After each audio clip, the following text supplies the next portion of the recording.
काळतोंडेसारखे खूप बघितले. गंगाधर काळकुटेवर छगन भुजबळांचा निशाणा, तर बीड जिल्हा काळकुटेंच्या बापाची जहागिरी आहे का, हाकेंचा सवाल. आजची दिवाळी वेगळी आणि विशेष. मराठी माणसांची एकजूट सगळ्यांच्या आयुष्यामध्ये प्रकाश घेऊन आल्याशिवाय राहणार नाही. दीपोत्सवाच्या उद्घाटनानंतर ठाकरेंकडून उपस्थितांना दिवाळीच्या शुभेच्छा. ओबीसी चळवळ खिळखिळी करण्याचा प्रयत्न. ओबीसी चळवळीचा एकच नेता, ते म्हणजे भुजबळ. त्यामुळे भुजबळ म्हणतील तीच आमची दिशा. ओबीसी मेळाव्यात गोपीचंद पडळकरांचं वक्तव्य.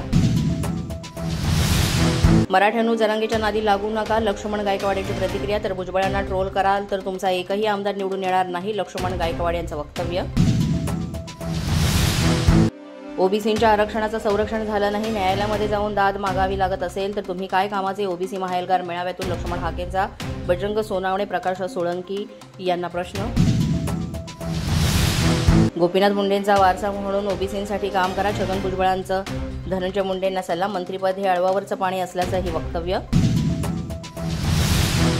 धनंजय मुंडेंच्या दबावामुळे माझ्या आईनं आत्महत्या केली, करुणा मुंडेंचा खळबळजनक आरोप. माझ्या आईच्या सुसाईड नोटमध्ये सगळं लिहिलंय, असंही करुणा मुंडे यांचं स्पष्टीकरण.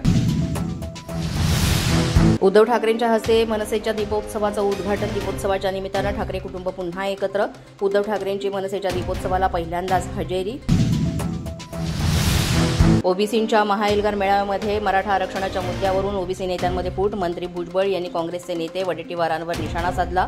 वडेट्टीवारांनीही नागपुरात ओबीसींचा वेगळा मेळावा घेतला.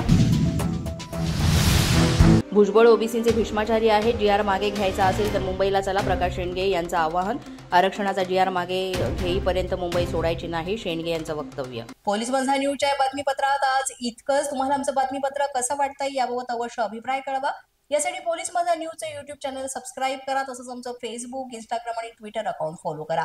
अधिक माहितीसाठी आमच्या www.policemazhanews.com या वेबसाईटला भेट द्या. आमचे अधिकृत प्रतिनिधी व्हायचं असेल तर स्क्रीनवर दिलेल्या क्रमांकांवर आजच संपर्क साधा. आजच्या बातमीपत्रात इतकंच. पुन्हा भेटूया पुढील बातमीपत्रात. तोपर्यंत पाहत रहा पोलीस माझा न्यूज.